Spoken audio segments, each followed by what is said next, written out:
Welcome back to Bright and Ambitious, a podcast dedicated to helping you write, revise, and publish your next story. I'm your host, Kailey Bright. And I'm the producer of the show, Joel Seymour. What have you been writing lately? I have been messing with a story that I played around with as a kid, and now I get to play around with it as an adult. And it's about a werewolf who can't transform. Yes, that's right. We talked a little bit about this last month as well. I've been messing around with the actual scenes instead of trying to do like a strict chapter by chapter outline. Even in my previous books, I've written a scene that I'm really excited to get to. And then I'm like, how am I going to get there? Yeah. And of what you've shared with me on that story, it's been so fun. It has been really fun. It's been interesting to see how things evolve even in just the moment. Yeah. And like what characters you decide to create and how they kind of form as you've been writing it. Mm-hmm. It's been a minute since you've had to do that, to like start from the ground zero with a first draft. It has. With a trilogy, it doesn't really feel like a sophomore novel when you're writing the second one. So even though this will technically be my fourth book, if I write this as my fourth book, it will feel more like a sophomore novel than anything else. Yeah, which is exciting but scary. Absolutely. And those first drafts can be hard, but they're not impossible. No, they're not. And we got to actually explore that idea in this episode. We did. I'm actually really excited because I feel like we've been really focusing on different authors and how they have become published, or like different writing tips that they have and learned throughout the years. But this is someone that we get to talk to who is in the throes of writing her very first novel. Mm-hmm. Yeah. So who did you talk to today? I talked to Arielle Wilder. She is a college friend, but this is really, truly the story she's stuck with and is trying to create a full first draft for. Yeah. And so she has been, over the past few months, been working on not only writing this first draft, but she's committed to completing it. And at this point, she's really close to doing that. Yeah, so she should be really close if she's stuck to her guns. Yeah, I really enjoyed being able to hear y'all talk about how that first draft process worked for both you and for her as she's almost to completion. So what did that conversation look like? What did y'all talk about? The nitty gritty for what's ahead is related to, how can you get yourself to actually finish your first draft? Because that's usually the place where writers stop. And then how do you make your characters work for your story? You can't have a story without them. And then how do you write the first draft of a chapter, period? I'm really excited for this episode. Do we want to just hop into it? Oh my gosh, yes, let's do it.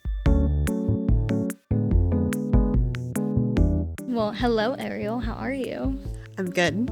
I'm good? Yeah, I'm great. How are you? I'm well. I did watch your vlog. The vlog one is labeled December 10th. Oh my gosh. Yeah. Oh my gosh. That feels so long ago now. I know. Oh my word. It's okay. What made you decide that enough is enough? I'm going to write my first full draft. Definitely. Knowing that there's a baby on the way, Okay, which is so not you knew. Yeah. So at the publishing of the first vlog, I did not say that it was because of the baby. I think part of it was because it was like a little early, and then I also didn't want that to be like a huge focus because I wasn't even like really that far along at the time, or I didn't feel like I was. Right. I think I was still in the first trimester whenever I started. But I realized, knowing how I am and how I think and tackle problems, that if I didn't knock out the first draft by the time the baby was here, at least in some form or fashion, beginning to end, that it might be very, very hard to pick back up after the baby was here and after I had gotten into a routine and settled more. I just don't know like how postpartum's going to hit. And then I also know that I will have transitioned into being stay at home with the baby at the time, though I just knew a lot was going to change. And I didn't have a lot of faith in myself to pick up something that was half done and then try to finish it because I need momentum to Right. build off of. And I also work very well under pressure. But if I have very like ambiguous self-imposed like deadlines of, oh, I can just finish it whenever, I might just indefinitely keep puttering away on like the same like 2 chapters and keep like trying to go back and edit.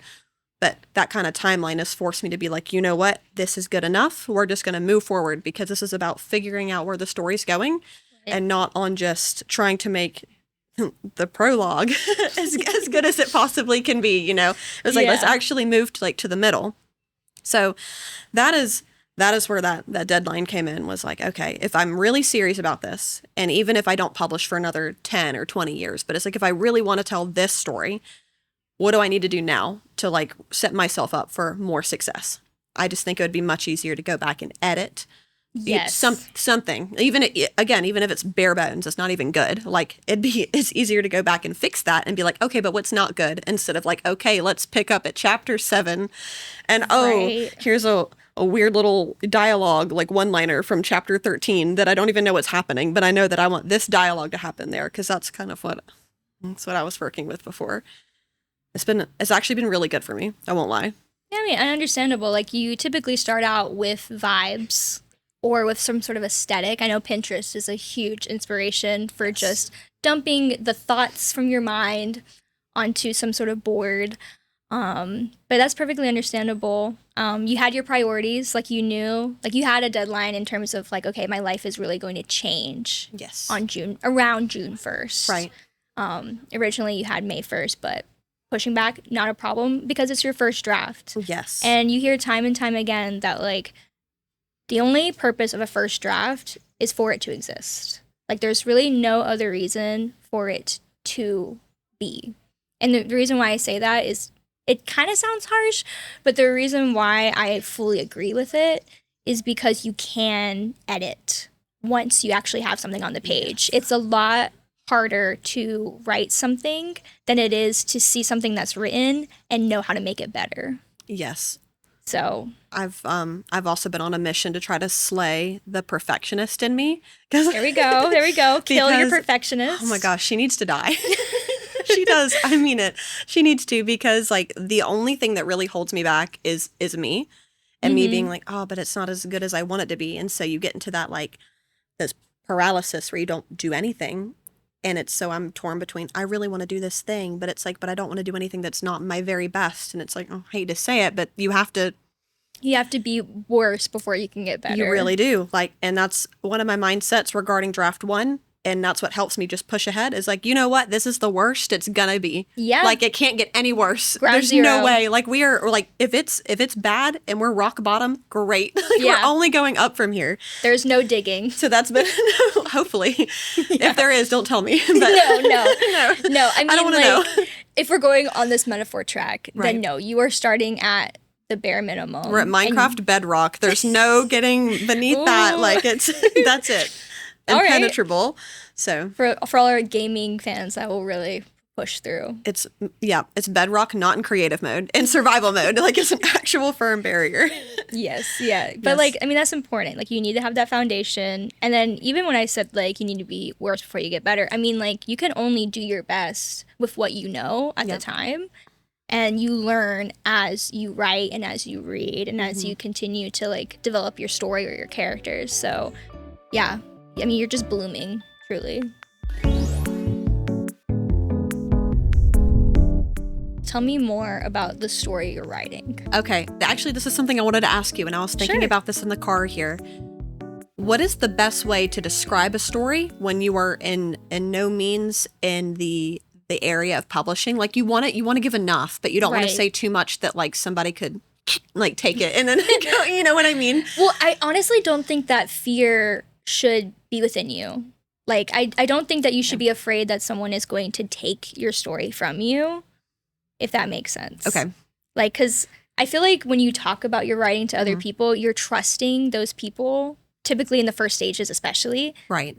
I don't think the people you trust, you should be afraid that they're going to steal your idea. That is true. If that makes sense. That's true. That's a good point. So, like, I don't want you to be afraid of telling people your story in the idea that they're going to steal it from you. Oh, yeah. I think it's less that. It's more like let's say that, bright and ambitious, it gets Yeah, extremely successful from here on out. my You know what I mean? gosh, Like it absolutely explodes, and then people are like, "Oh my gosh, that sounds like a good little plot thread. Let me, let me go write that." Which I don't think that highly of my own, my own work. It's not that. It's just I think that as an artist, you hear about sometimes like ideas get snatched, but at the same time, I have heard it said that if it really can't stand alone, it's kind of like if you get a story spoiled for you and it has no reread value. Wasn't like, how good was it? You know what I mean? Like, was it really a story that you were being taken on, or did it rely solely on like certain plot twists and stuff? Yeah. But what's also really interesting, this is kind of a tangent, but I really want to answer this question now. Okay. Like, what's fascinating is like you can get the same prompt and you and a different writer will like take it in completely different directions. There might be some similar like ideas threaded throughout, but ultimately they will be different stories because you are not the same like person. That is true. You don't have the same experiences or thought processes or even imaginations. Maybe you like different kinds of movies and that really influences how you write stories, etc. So there's like so many different factors. Like I think about how my book is very similar to Powerless in some ways, and thank God no one knows. Oh, I know of Powerless, like I haven't read the it. summary, but I haven't actually read it myself. Yeah. But I could see like broad parallels. Yes, exactly. Oh my gosh, broad parallels. And That you're is like, the big focus. They're gonna I'm think I trying to say took here. it. No. Yes. The thing in fear. Yeah. So like so there's broad parallels about how there's a world where people have supernatural powers and those who don't, and our main character is someone who doesn't. And honestly, I think what happened is that both of us read Red Queen. I read it in like 2015 when it came out. Nice. Laura Roberts is 2 years younger than me, so I'm assuming she read it later.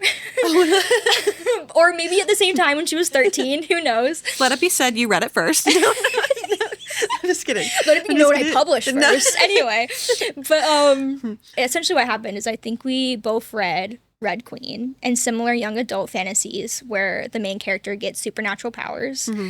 And we both were like, you know what?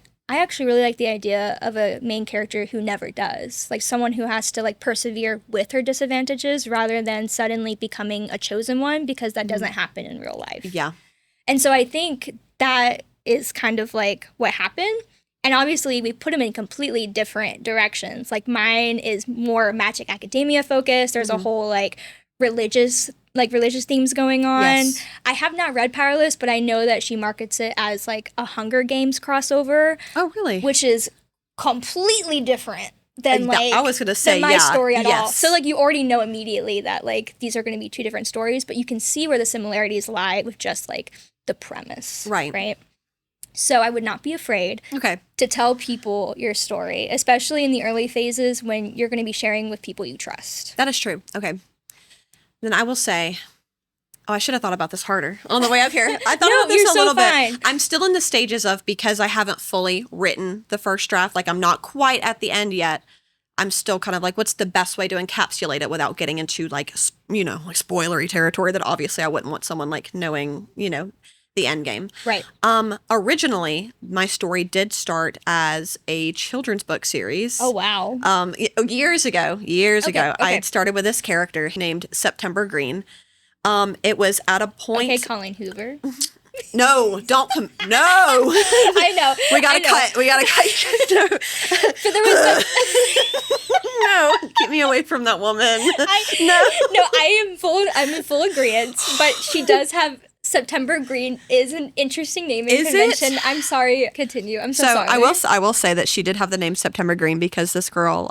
Anyway, hang on. I'll get into that. So, so I started the story. I think this was like right after COVID. I was probably at the darkest point in my life, which I finally got to a point where I was like, I don't know how to get out of this pit, but I want to get out of this pit. I don't want to be here anymore. This is just a terrible place to be. And one of the ways I tried to get myself out of that was like working on this character in this children's book. And it like wasn't necessarily like an escape for me, but I think I kind of thought about it ironically in a way of like, what's the kind of literature like I would want to read to my kids as they were growing up? Like what's something that gives them intrigue about the world that still gives like that sparkle and that fantasy and that adventure. So I had started this character called September Green. She had no memory of where she had came from or how she had come to this area. And she had just kind of adopted this name.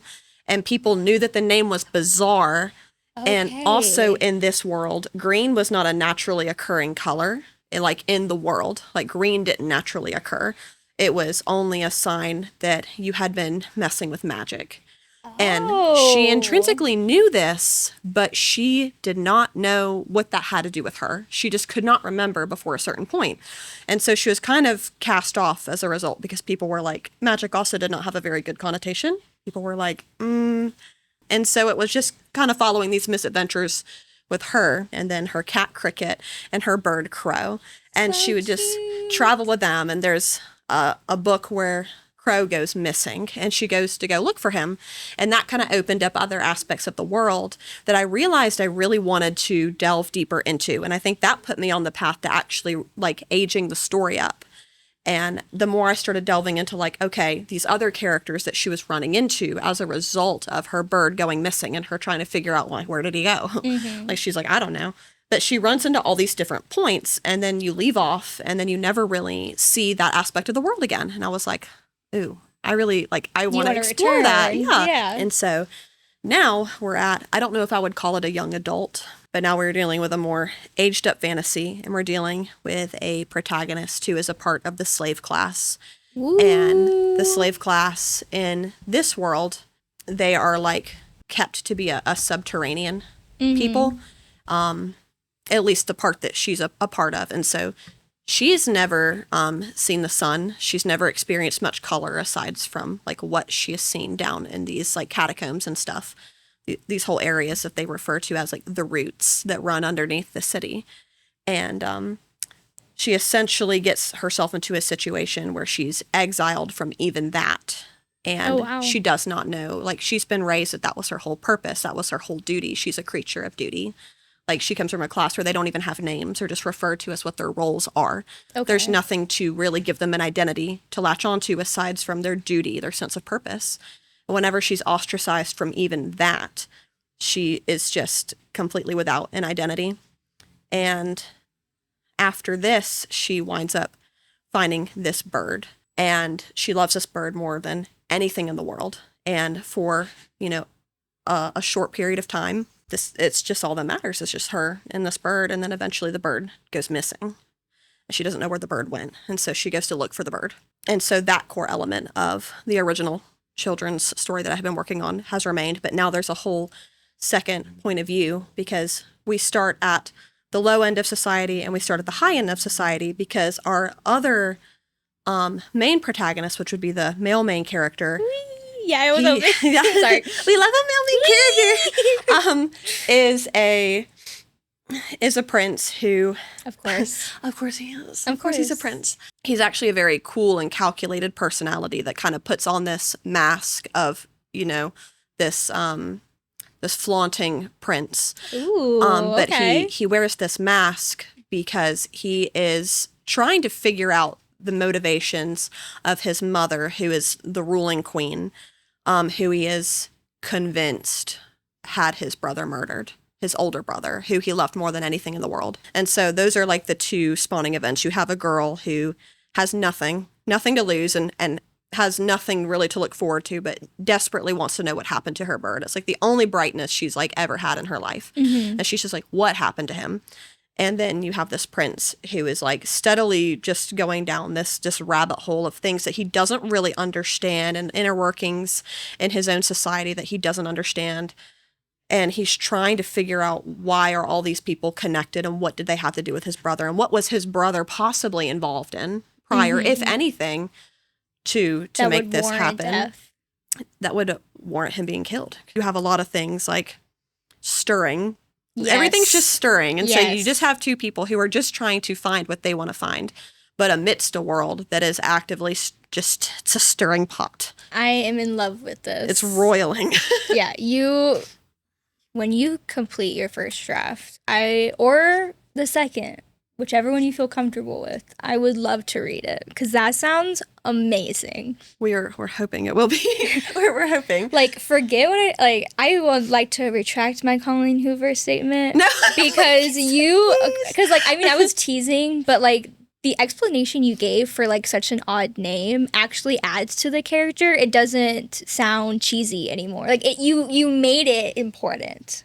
Thank you. Does that make sense? Yes. Like I definitely didn't want to be like, she's just quirky. Like she's just different. No. Ew. Which there's nothing wrong with that. But I definitely don't want to give off like, oh, she's just a quirky girl and she's lethal. He could kill a man. Yeah. You're not going for the romantic-y vibes, though you do have like a romantic thread. Yes. Yeah. Yes. I don't think they're the same. Yes. So I was listening to the most recent episode of your podcast, and you and your guest were discussing like differences between self and traditional publishing. Mm-hmm. And one of the things that you had talked about, funnily enough, was discussing how slow burn romances just didn't take off as well in trad publishing because they're like, we want everything and we want it now. Like we want something they can really like thirst and latch onto, you know, like. Yeah, Mariah Davis is the one who mentioned that, yeah. And that really hit me hard because that's one thing I've been thinking of is that like this is definitely more of a slow burn situation. And that's perfectly okay. Which I just honestly at first, early drafts, this is not even going to be a spoiler. The romance plotline I thought was going to be a romance plotline like right out of the gates. And then I was like, you know what? That actually makes no sense. Yeah. Like in no world. They do not know each other at all. No, I'm like, not only that, but people would be like, Stockholm syndrome or whatever, because we're dealing with a girl who has borderline no identity, no sense of self. True. And that's kind of, she needs to figure herself out. Yeah. So it's not that there's not that there'd be anything wrong with someone, you know, being in love with her or like admiring aspects of her. But I'm like, there's not really a whole lot. There's like a lot of potential, but there's not really anything there. You know what I mean? Because she's just kind of a blank slate who's learning how to even take initiative because that's not something she's ever done. You know, it's always been like, just do what you're told. Yeah. And that's it. And nothing more than that. She doesn't even have a name. So I was kind of like, ooh, that might be creepy. Yeah, like, that's not like that could it. be a slippery slope. That's not ultimately the romance or the message you really want your reader to take. I was like, you know what? That actually makes no sense. It made sense in my head because I knew ultimately where characters ended up. Right. I was like, right now though, that is not it. That's not a vibe. I mean, honestly, that's a really good thing to like recognize because like the progression of your character is super important. So important. Like the arc of your character, I feel like people will talk about a lot, but they either don't know how to go about it or it's not as executed as well as it could be. Yes. So I'm really glad that you're able to see where your characters go, see where your characters are going to be while also knowing where they are. Because like I straight up forgot how like reserved and nervous and like not touchy-feely Nora was at the very beginning of Unfortunate. Right. Because by like the end of book 2 and especially book 3, like she is the most sassy queen ever. Right. Like cause she has that ability to finally like share her opinions and take more initiative and like rereading the first like several chapters, like even the first half of Unfortunate, I was just like, wow, like yes. I forgot she even would say sir and ma'am. Like it's just a completely like a complete evolution of a character. And it's so rewarding to see. Yes, it is. Especially whenever you write a very convincing character arc and then you see it where they started. Like, yes, you're like, oh, like one of my favorite character arcs ever. The show was a little miss, but on the Vampire Diaries. Okay, that's fair. Okay. I have not seen it, so I can't judge you. Had in my opinion, one of the worst protagonists, but only because it was like... Was it like the typical human in a vampire world? It was like they just wouldn't let her act like a real person. She was almost like a plot device the whole time of like, I'm either going to get in the way to save the day or they need to come save me, which there's nothing necessarily wrong with that. But at some point in time, I was like, I couldn't tell you anything about what this girl aspires for in life. Yeah, motivation is huge. And she just was like, her motivation the whole time was, I just want to protect the ones I love. And it's like, but what after that? Like, is there anything else? And like, why? And this went on for like years in the show. Like the show as a whole, I like shamelessly enjoyed it. And one of my favorite characters in that show was Caroline, who starts off as a super, I don't want to say like narcissistic, but she's very like into herself, very selfish, very not even airheaded, but she behaved that way. Like, she definitely wasn't. She was very smart, but she wasn't considerate of others. No, and didn't want to apply herself aside from what she was immediately into. Became one of the best, most well-rounded characters on the show, at least for me. Yeah. And I was like, wow. Like, whenever I watch early, like episode 1 and 2, I'm like, ew. I'm like, was she really this bad? She was really that bad, but she had such an incredible character arc. It was so believable. It was just a journey. It was just a journey to take a very unlikable character and then to be like, wow, that's genuinely like one of my favorite people now because she's just grown so much. And I think that's an amazing thing to see with characters, even if you didn't dislike them at the beginning, but just to see that growth and you're like, wow, it's very nice. A nice little rainbow arc of character. And that's like doubly important for your main characters because like you're not going to want to follow someone who has no aspirations. Yeah. I think even if I tried writing a book about a character who had no aspirations, I think it would be a really funny time to watch just like all of these like crazy things happen to someone who absolutely does not want anything to happen to them. But like that's how you make like a story is like there's typically like, or at least like what I've been like I found and like strived for is, you have what your main character wants or some sort of motivation as to why they're doing a certain thing. Especially for those characters who are typically doing bad things or what's considered bad for those who want to get technical. Yeah, right. And then like the second part is like how can the story either like disrupt or challenge this character's motivations or aspirations. Yeah. And watching, or in this case, reading how they triumph or fail or like learn how to do things differently, like breaking like their mantras, that sort of thing. Yes. Is exactly what we came here to read. Yes. At least, or maybe I'm too aspirational for those who read for just fun. But when you're a writer, like your goal is for those things, is having your main character has a goal or some sort of motivation. And how can I completely ruin that? Yeah.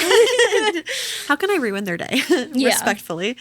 No, that really is the case. And working with a character who actively has no real aspirations and has like learned that she now has one, even if it's very simple, it's still a building block somewhere. Yeah. And she's like, okay, but how do I actually do that? And so it's also interesting to do with a character who I'm like, I feel like I am a person who takes initiative. So it's actually very odd to be writing a character who doesn't have any.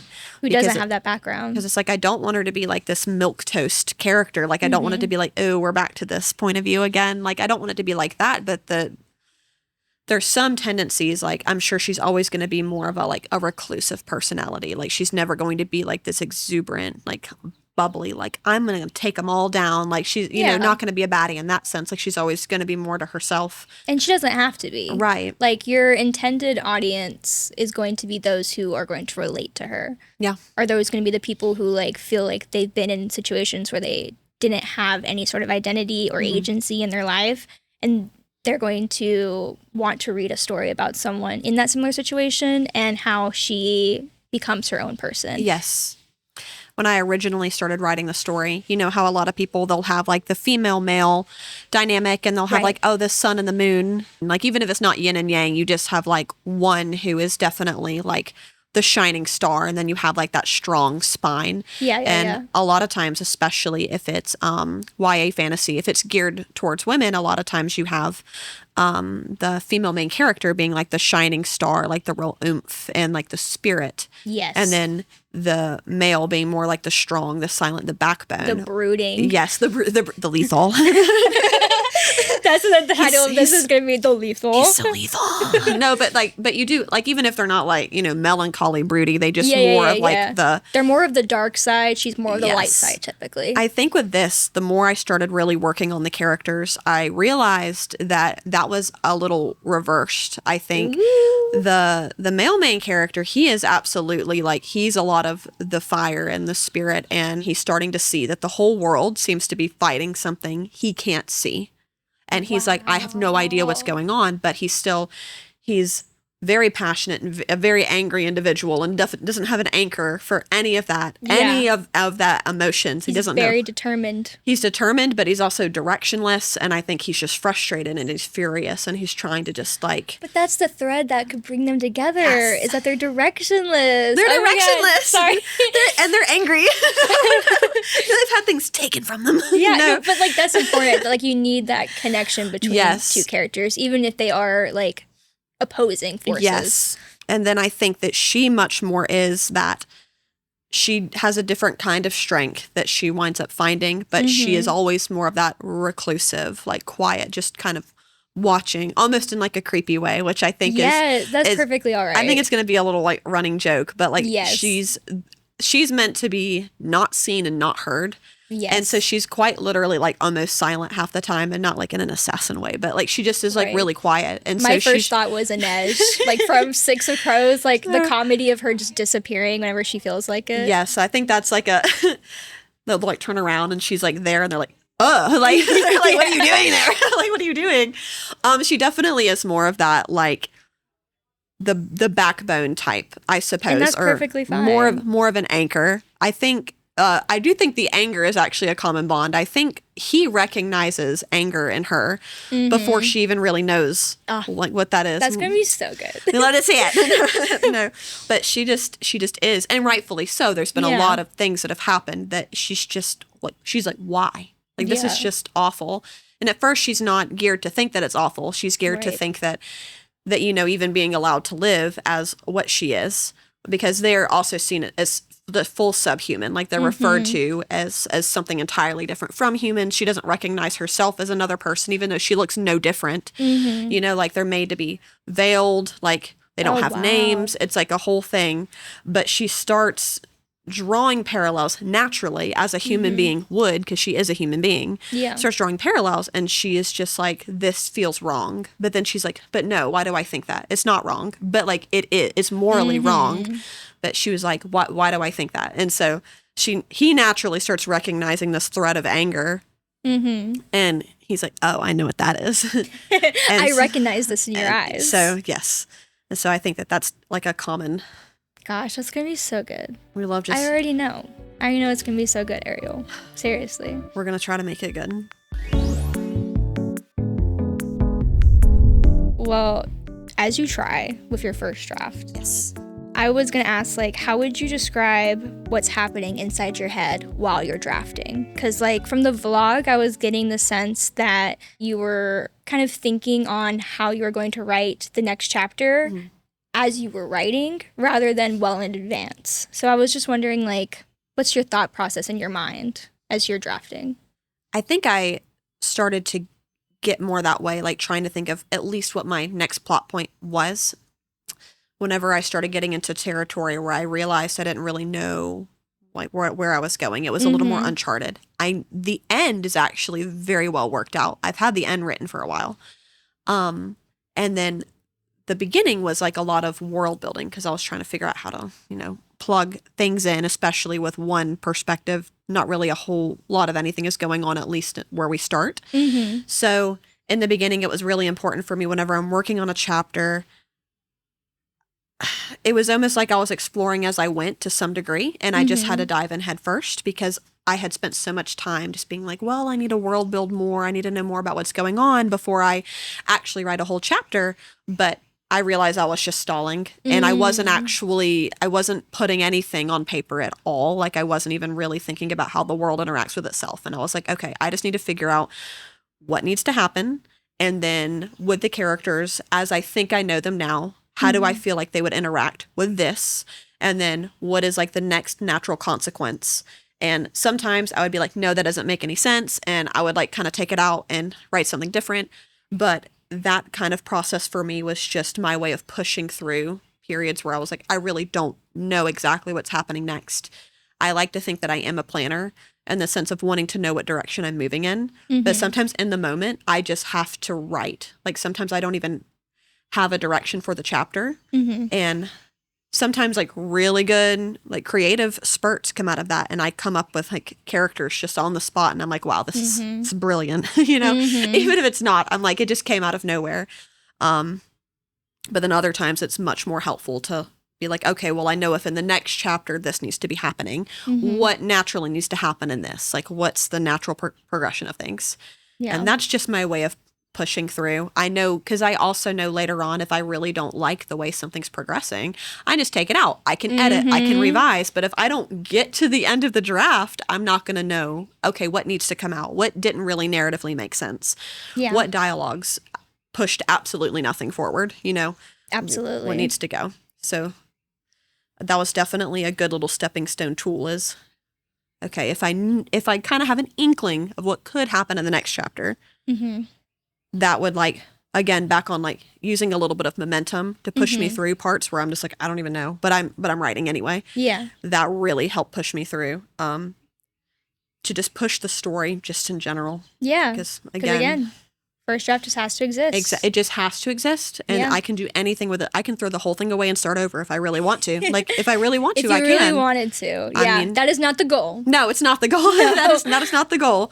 But I think I've scrapped 3 or 4 entirely different versions with a couple of others that were like hybrids smattered in there. So I'm like, what's the worst that's going to happen? At least now I have something to work with, and I can give it to, like, my husband and be like, okay, what do you think? Like, and show him and be like, tell me your thoughts. Absolutely. Yeah. Two ideas that I really like from your answer is, like, that first, you're really thinking about the consequences of your character's actions. Like, that is huge for pushing the plot forward, because, like, instead of thinking of things as this happens and then this happens, more thinking about this happens, so this happens. Right. And that's what I was doing constantly, almost like pushing myself to the limit with writing my third book, Unity.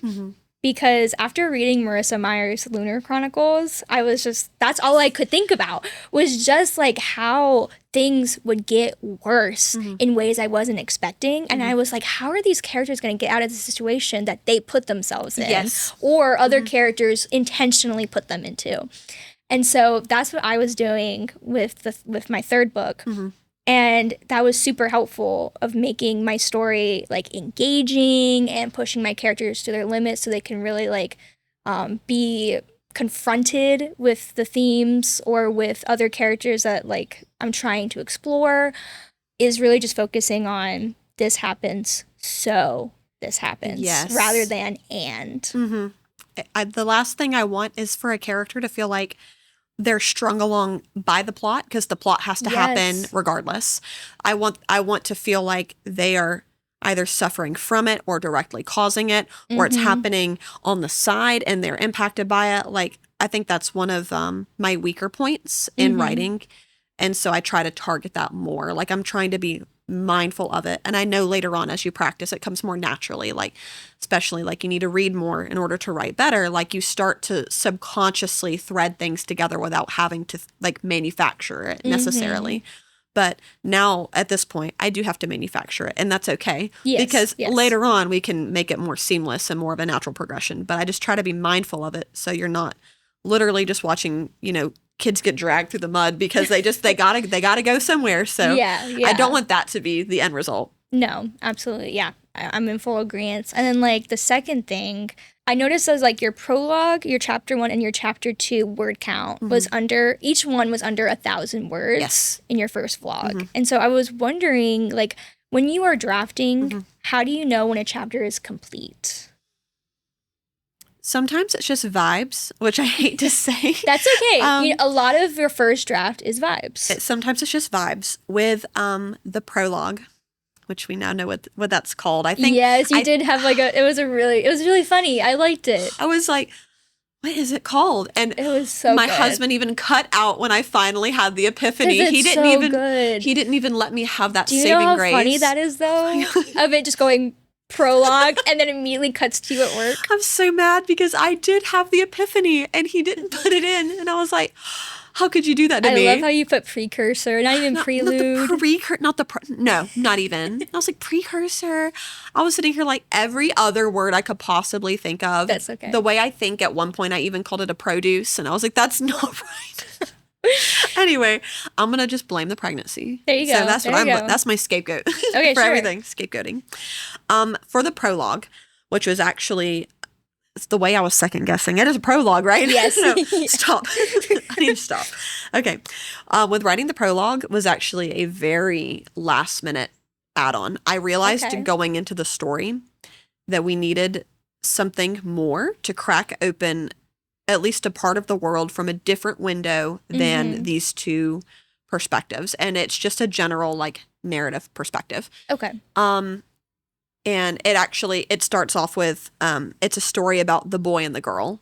And Shadow and Bone. No.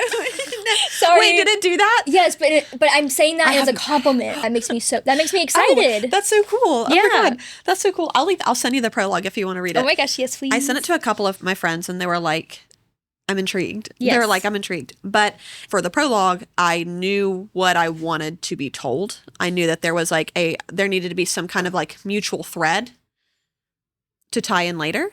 And so there was like a goal for the prologue. Like that was a very last minute addition. I wrote it right when I decided I was just going to start writing the draft. And I started with the prologue.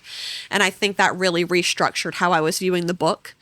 Starting with the prologue and kind of having something like almost like lore wise to go back to in the beginning. And then with the later chapters, I did have them loosely drafted out for a while. I was basing it off of like an earlier precursor, which hadn't changed too much. Okay. But it was when I pushed through those initial chapters. I think that's why the word count was lower, is because I knew what I needed to communicate. I didn't want to linger for too long if I didn't have to. I didn't want to waste writing time if I didn't have something to say more with it. And then I just kind of pushed into later chapters. And then with later chapters, I think I still had a pretty decent vision for what I wanted to do with them. Word count actually went up, ironically. As it should. Whenever I got to unexplored territory, my word count went up, which I was shocked because I don't know. I expected the topics I had already addressed, or like, in chapter 1 and chapter 2, like I expected to expound more upon that. And I kind of didn't. I just was like, yep, this is all I need to say right now. I'm going to just move on. And then when I got to the unexplored ones, I expected to have like 2 paragraphs. And then that was when my word count jumped to over like 2,000 words. Yep. And I was like, when did this happen? I think chapter 1 started as like maybe 800 something. It was like maybe 2 pages. Like when I printed it out, like maybe 2 pages. And then like chapter 4, I think was like 9. Yep. Like 9 pages. I was like, what on earth is all this? Wow. Do you want to know why that doesn't surprise me? Why? Because like, especially when you're writing the first draft, when you know something, it's a lot easier for you to write it down and continue on to the next thing. When you're in that like moment of uncertainty and you're like trying to figure out where this chapter is going, or even just the plot in general, you're going to explore more. And so you're going to take a lot more time into figuring out like the different details of an environment or different character interactions as you're trying to figure out like how you want things to go. So for me, like that did not surprise me at all. Okay. So that is really cool. Okay.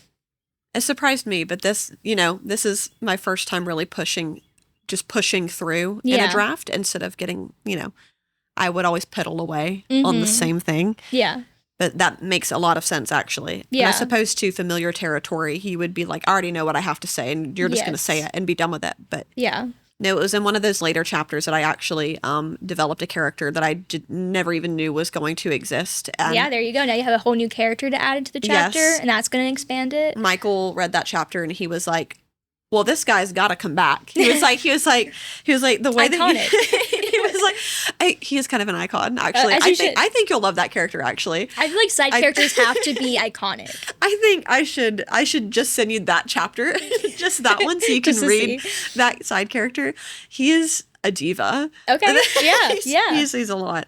But Michael was like, no, he's got to come back. He's either got to be redeemed or he's a villain. Because he's like, you've already made such an impression with this character. Something has to happen with him. You can't just cast him aside. It's like, and we moved on. And I thought that was funny because that was not a comment I was expecting from him at all. That's good. I'm glad you're getting like comments you're not expecting, because then that's going to make you think more on how you can integrate this character more into the story, or even bring them back later on. Right.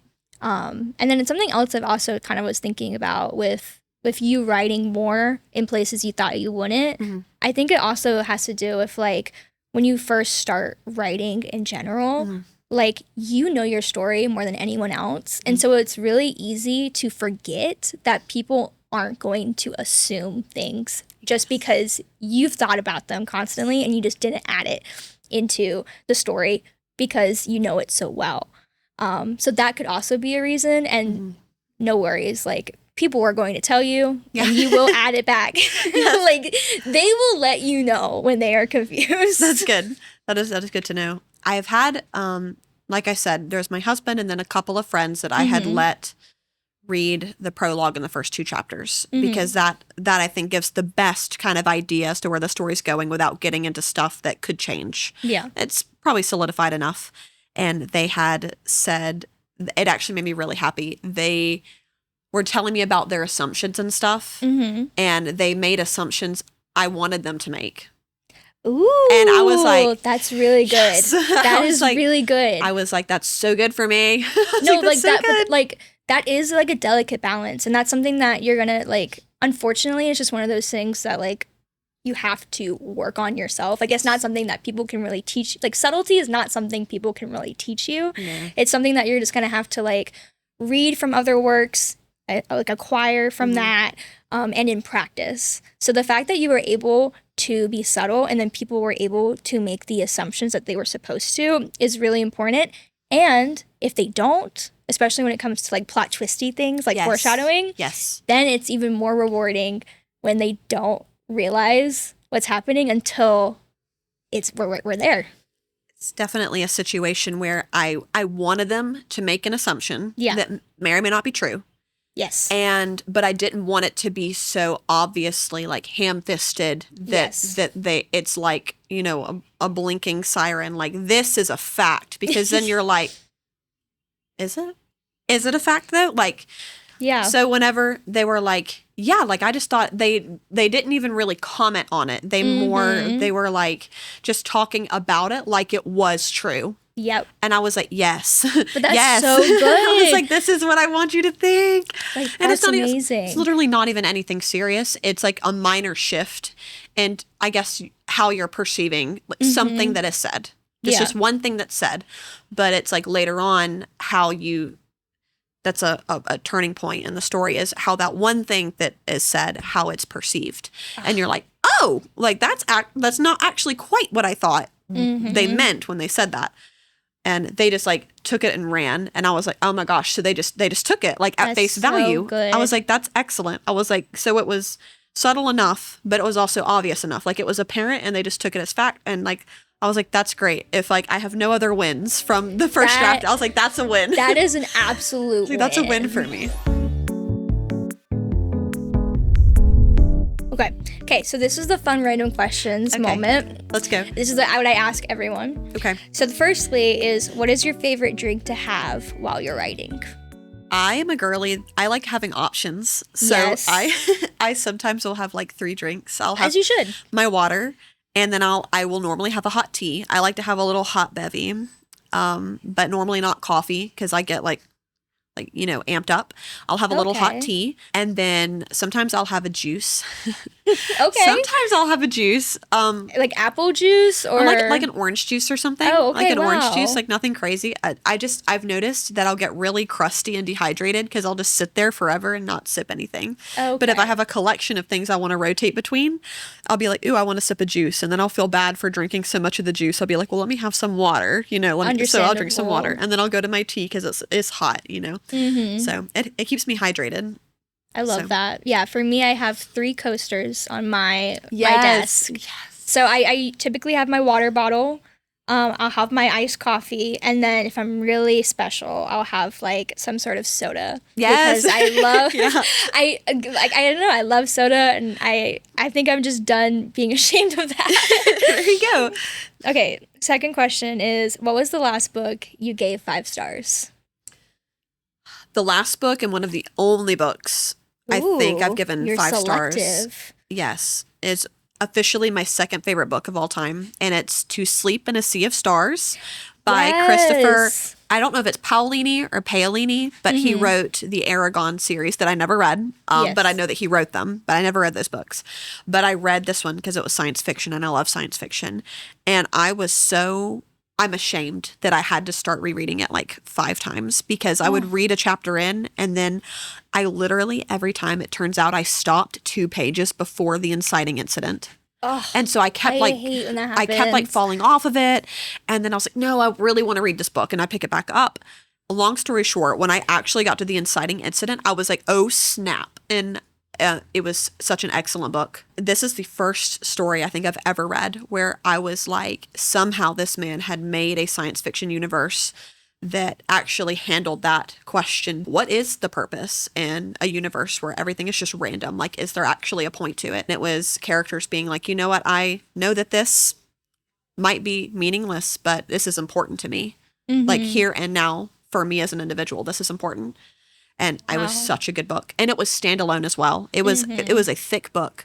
But To Sleep in a Sea of Stars it just had such a good story. And it had a very meaty epilogue, which I appreciated because you really got a final capstone on the story. Like you got a good goodbye. Wow. I loved that story. It was so good. Yeah, when you said the title, it like reminded me that you recommended that book to me. And I think I have the audiobook and I think I listened to like the first 2 hours.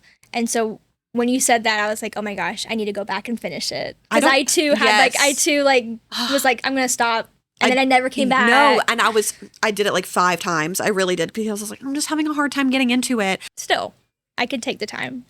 And then lastly, what's a song you've connected to the book you're writing? Let me look at my Spotify. Go for it. I don't want to give you like the wrong song. Hang on, I have a playlist. So understandable. I mean, it can be whatever song you want. You could literally tell me Fergalicious, and I would be like, wow, incredible. Actually, I will say a song that is for a pivotal moment, that is for the story overall, but Experience by Ludovico. Yes. How do you say Einaudi? I don't know how to pronounce this Italian man's name. Yes, this Italian man. I would say if I had to pick some for like the characters though. Experience is so good. Notre Dame by Paris Paloma, I would do for my female main character, and then for my male main character, I think I would pick probably Throne by Saint Messa.